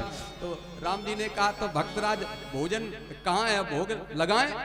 इसने कहा देखो हम जानते थे कि तुम इतने आओगे, इसलिए हमने बनाया नहीं है, अब तुम बनाओ, खाओ और हम उनको खवाओ। भगवान ने कहा ये अच्छा भक्त, ओहो अब तो जानते हो, आज ये बैठा बैठा देख रहा है और जितने भी लोग हैं सब भोजन बनाने में लगे। और भरत जी क्या कर रहे हैं?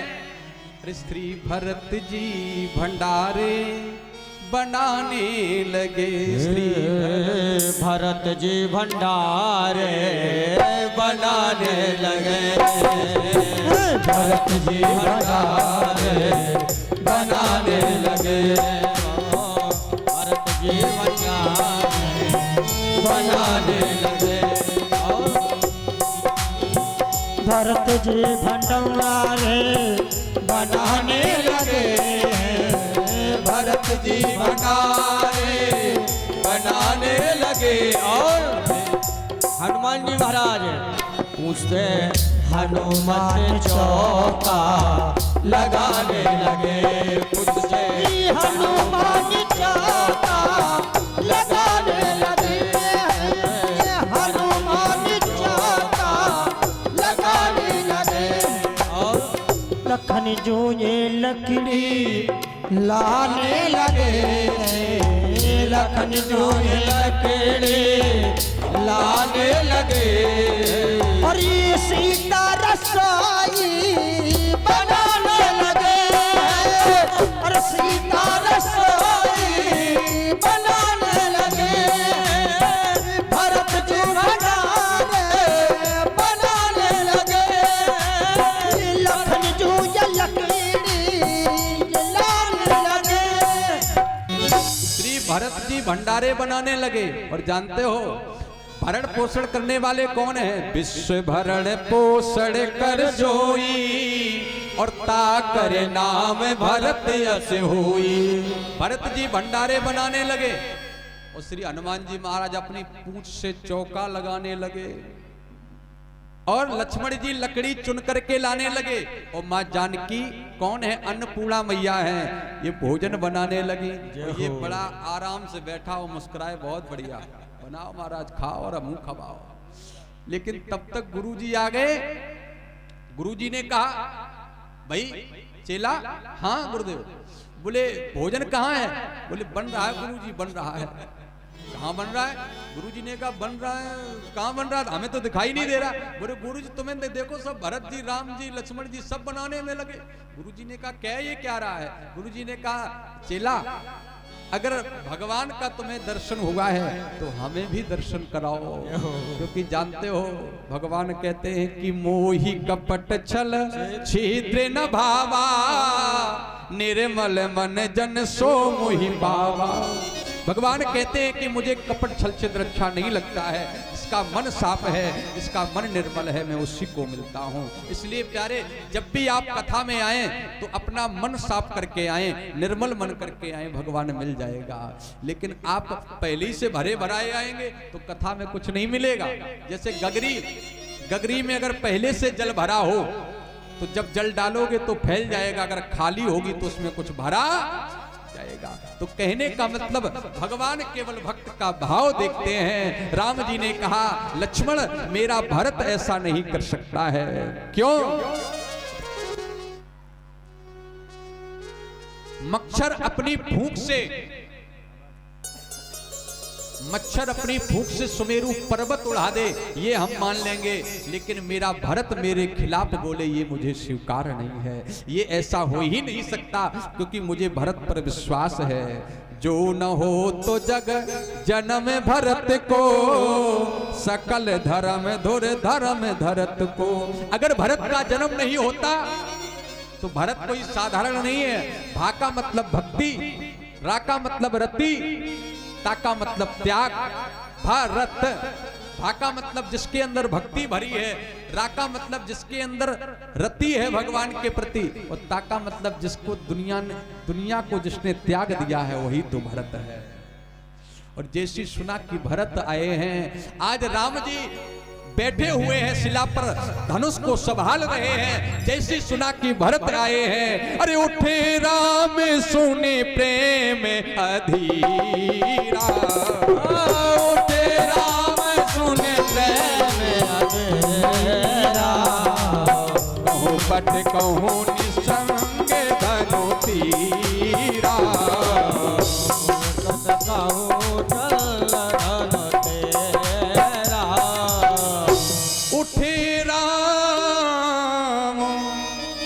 सुने प्रेम अधीरा, कहूँ निसंग कहूँ।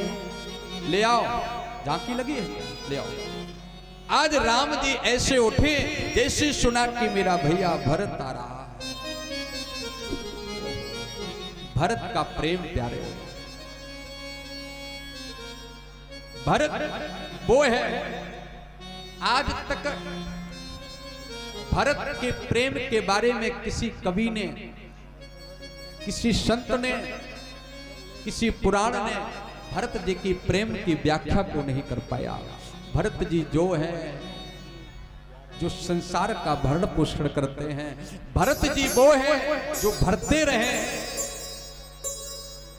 और राम दया की मूर्ति है, राम कृपा के सागर है। क्यों जानते हो? भक्त कहता है कि प्रभु की कृपा की न होती, अरे जो आदत तुम्हारी, जो आदत तुम्हारी तो सुनी ही रहती, अदालत तुम्हारे कृपा की न होते, जो आदत तुम्हारी सुनिए रहती, अदालत तुम्हारी कृपा की न होते, जो आदत तुम्हारी, जो आदत तुम्हारी तो सोने रहती, अदालत तुम्हारे। के दिल में सभी लोग भक्ति से, ऐसे नहीं, के दिल में। देखो राम भरत का मिलन हो रहा है, तो आपको अगर प्रसन्नता है कि राम और भरत का मिलन हो तो सभी लोग मेरे साथ मस्ती में बोले, ताली बजाएंगे, बोलिए।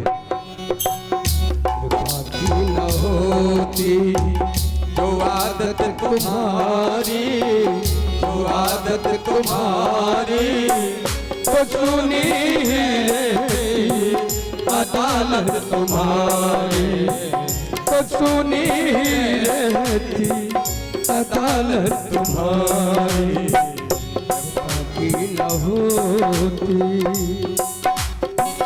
जो दिलों के दिल में जगह तुम न पाते, जो दिलों के दिल में जगह तुम न पाते, जो दिलों के दिल में जगह तुम न पाते, जो दिलों के दिल में जगह तुम न पाए, तो किस दिल में होती, तो किस दिल में होती हिफाजत तुम्हारी, बाकी न होती, जो आदत तुम्हारी तो सुने ही रहते, अदालत तुम्हारी बाकी न होती।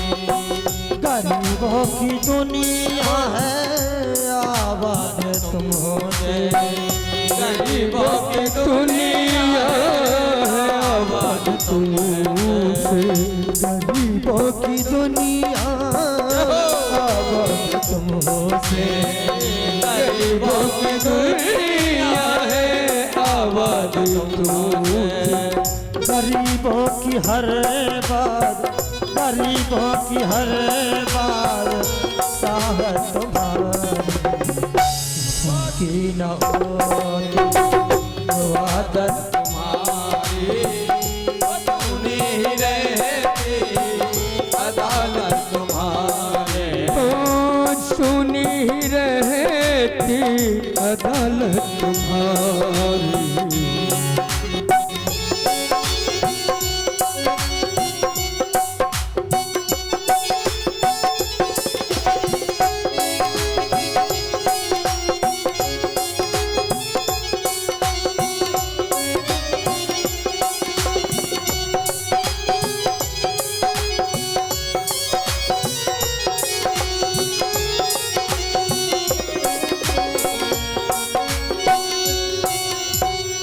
जैसी महाराज भरत जी ने जैसी महाराज आज राम जी ने देखा कि भरत आ रहे हैं, और जैसी भरत पता चला कि भरत आ रहे हैं, आज जैसी उसने कहा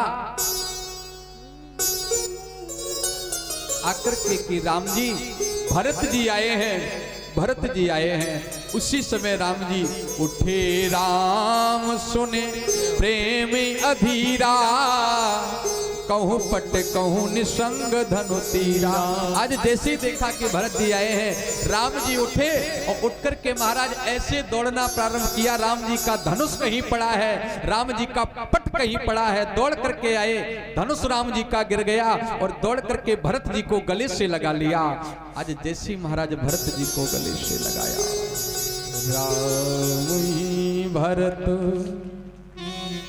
जी को गले से लगाया। आज भरत जी राम जी के चरणों में साष्टांग लेट गए, दंडवत लेट गए, भरत जी लेटे हुए हैं राम जी के चरणों में। आज जैसे राम जी के चरणों में भरत जी लेटे, ऐसा संदेश दे रहे हो हम भरत जी। भरत जी ने राम जी को संदेश दिया ऐसा कि प्रभु हम आपको अपना मुंह नहीं दिखाना चाहते हैं, मेरे कारण ही आपको 14 वर्ष का वनवास हुआ है। लेकिन राम जी ने आज भरत जी को उठाया, पाही नाथ पे पाही गुसाई, भूधर पर हो लकोट की नाई। आज जमीन पर लकड़ी की तरह लेटे हुए हैं, लेकिन राम जी ने जबरदस्ती भरत जी को उठा लिया। बर बस लिए उठाए और लाए कृपा निधान, भरत राम की मिलन लख बिसरे सबही अवान।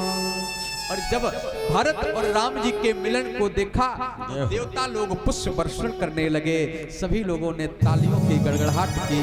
आज मस्ती से महाराज भरत और राम जी का जब मिलन हुआ,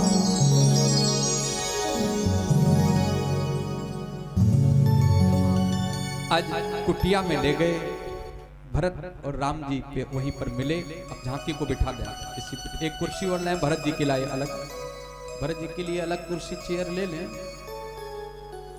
भरत ही राम, भरत और राम जी का मिलन हुआ। अब तो निषाद राज ने प्रणाम किया और कहा राम जी से, प्रभु गुरुदेव वशिष्ठ भी आए हैं, गुरु वशिष्ठ भी आए हैं। आज गुरु ही देखो, राम जी आज दौड़ करके गुरु जी के पास गए और गुरु जी को देख करके प्रणाम किया।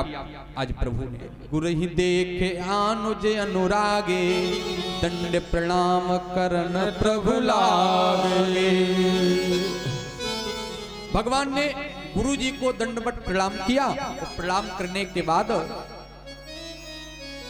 पूछा कि और कौन आया है।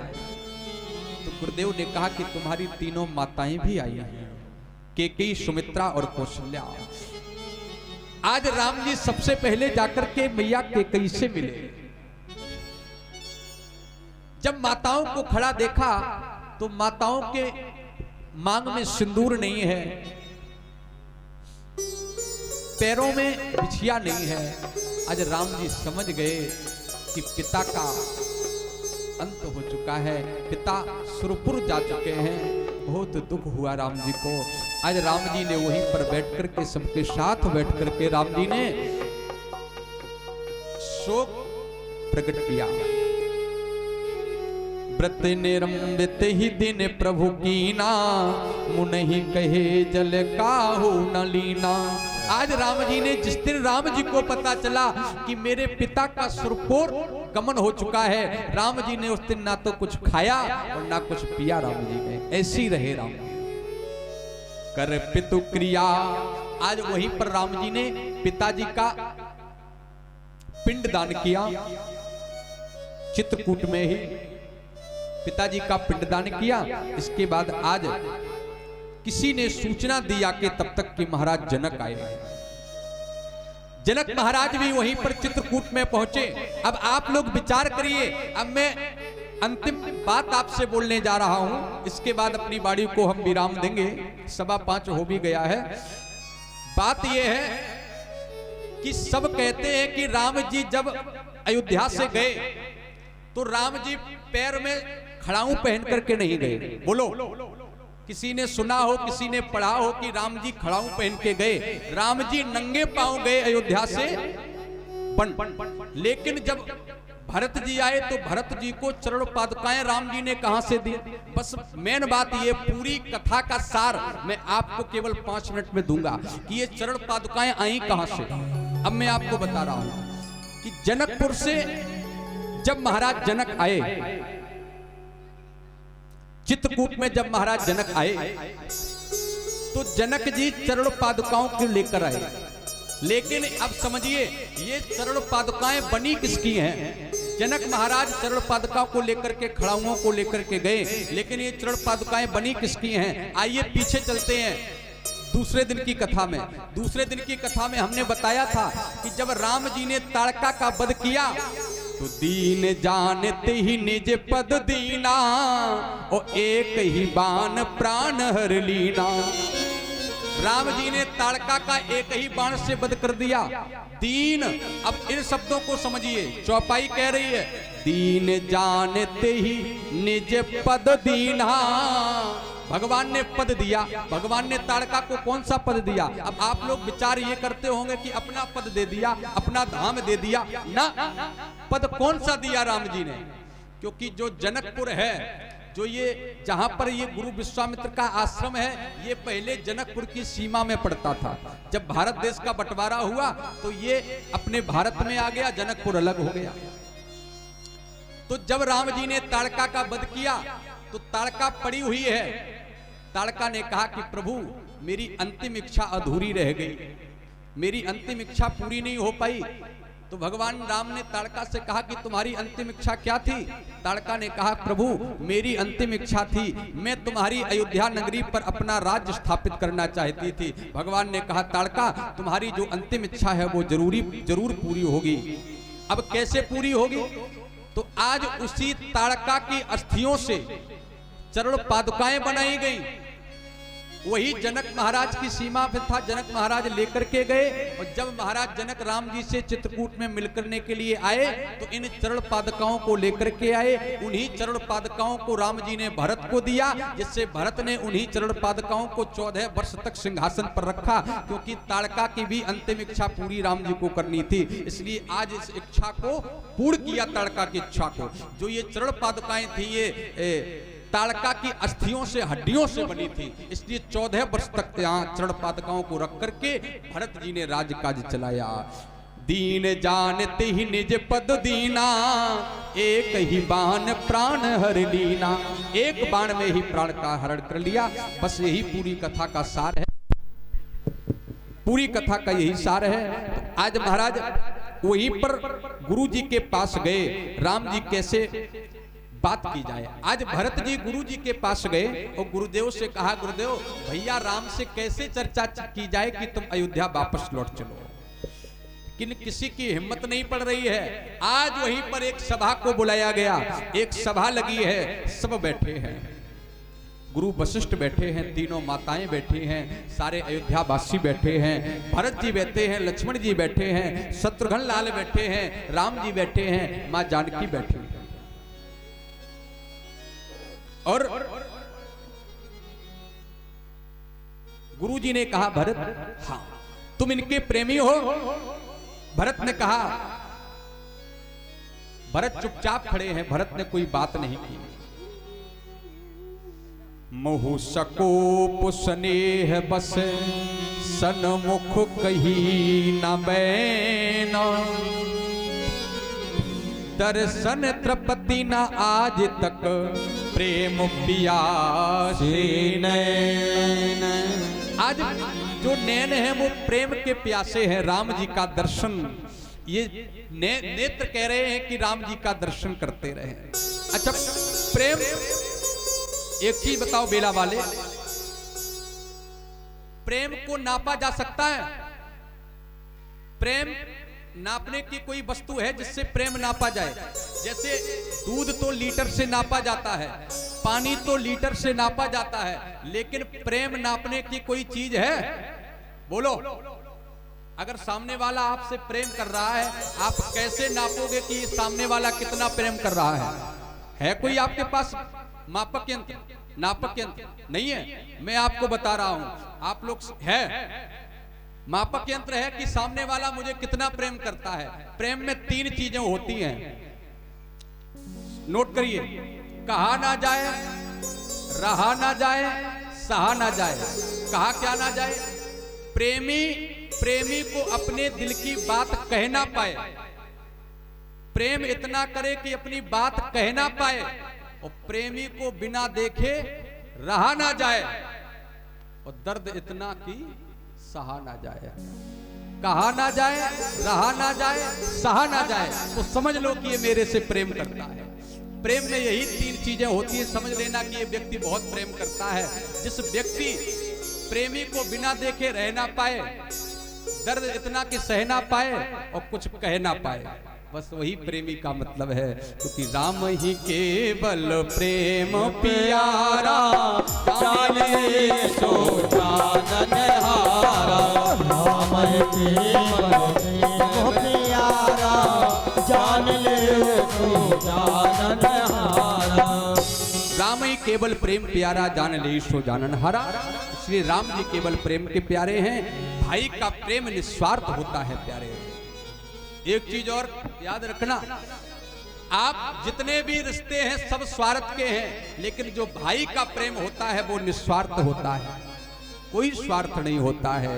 मिल जाते हैं विश्व में मित्र कलत्र हजार, लेकिन मिलता है नहीं भैया बारंबार। आपको मित्र कलत्र हजारों मिल जाएंगे, लेकिन आपको भाई नहीं मिलेगा। मिल जाते हैं विश्व में मित्र कलत्र हजार, लेकिन मिलता है नहीं भैया बारंबार। भाई आपको बारंबार नहीं मिलेगा। इसलिए अगर प्रेम हो तो भाई जैसा हो। भाई जैसा होना चाहिए, भरत जैसा प्रेम होना चाहिए, ना कि विभीषण जैसा और ना कि सुग्रीव जैसा। विभीषण हम आपको अगर समय मिला तो जरूर कथा को हम आपको पूरे विस्तार से कहते, लेकिन अब कल की कथा शेष है और अब पूरी कथा हमको कल 4 घंटे ही में बोलनी है, अब समय नहीं है ज्यादा है? थोड़ी और बढ़ा दें आप लोग बताओ, अगर ये लोग कहेंगे तो बढ़ाएंगे, बढ़ा दें? भूख तो नहीं लगी? नहीं लगी? चलो बढ़ा दे रहे, 15 मिनट और बढ़ा दें। आप लोग पीछे वाले अगर आप लोग रुको तो बढ़ा दें। बैठे रहोगे? सर हलाओ, अगर बैठे रहो तो ऐसे। चलो आइए सीधा।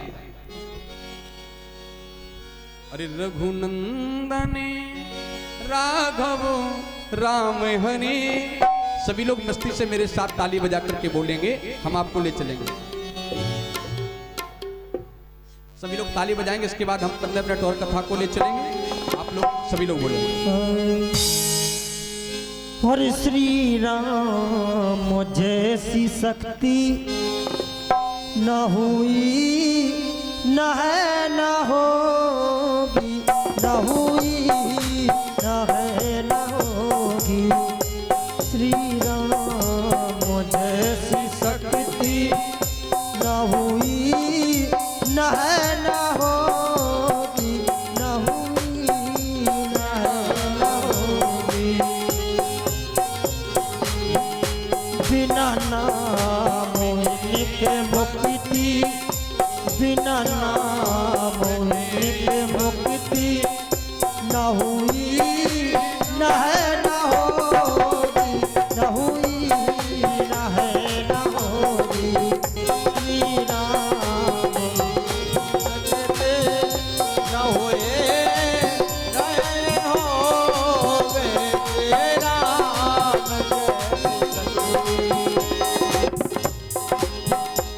सुनकर मरण पिता का वापस भरत जी आए। सुनकर मरण पिता का वापस भरत जी आए। मैया से कहें रोकर बन राम क्यों पठाए, बन राम क्यों पठाए। और भैया की ऐसी ममता,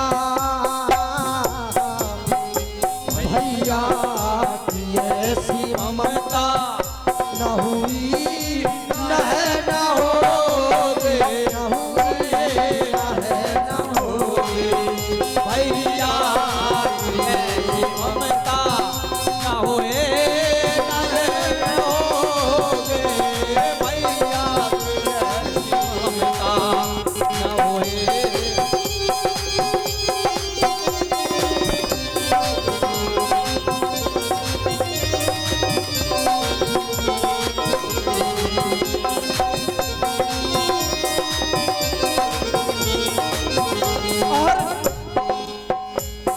लेने गए भरत जी वापस न राम आए। लेने गए भरत जी वापस न राम आए। भरत जी मनाने चले श्री रामचंद्र जी को। लेने गए भरत जी वापस न राम आए। लेने गए भरत जी वापस न राम आए। लेकर खड़ा उनकी 14 बरस बिताए। लेकर खड़ा उनकी 14 बरस बिताए। हरि 14 बरस बिताए। भैया भरत सी भक्ति, भैया भरत सी भक्ति न हुई न है न होगी, न हुई न है न होगी। श्री राम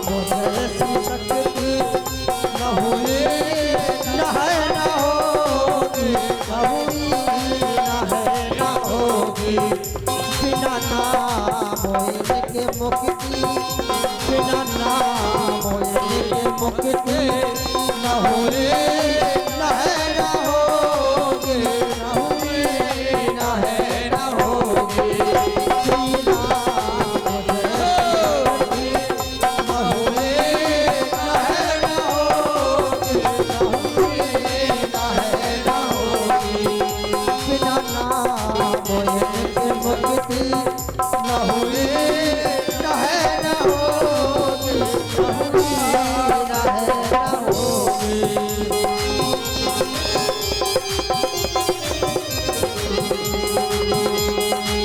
छाप तिलक सब चीज़ मुझ नाम लाई, छाप तिलक सब चीज़ मुझ नाम लाई। हो मोसे नैना मोसे नैना मोसे नैना नैना मोसे नैना मोसे नैना मोसे नैना रे। राम भरत मिलते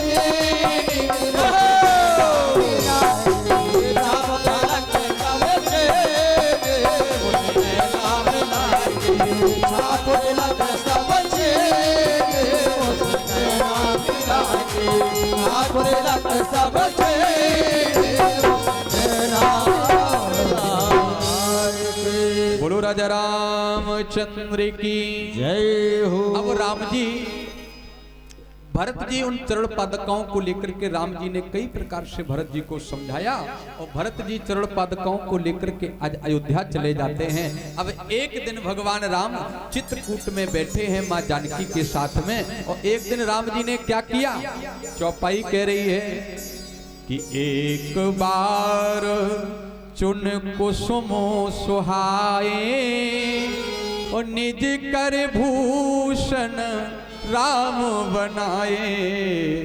एक बार की बात है, भगवान राम ने मैया सीता का श्रृंगार किया। देखो भागवत में भगवान बिहारी जी ने राधा जी का श्रृंगार किया और रामचरितमानस में राम जी ने मां जानकी का श्रृंगार किया। पति को पत्नी का श्रृंगार करना चाहिए, बोलो करना चाहिए, करना चाहिए ना। आप लोग भी कभी कभी इनका श्रृंगार कर दिया करो। हाँ, ये लोग बड़ा उतावली रहते हैं कि मेरा पति ने श्रृंगार नहीं किया। मैं नहीं कह रहा हूं, रामचरितमानस में राम जी ने मैया सीता का श्रृंगार किया।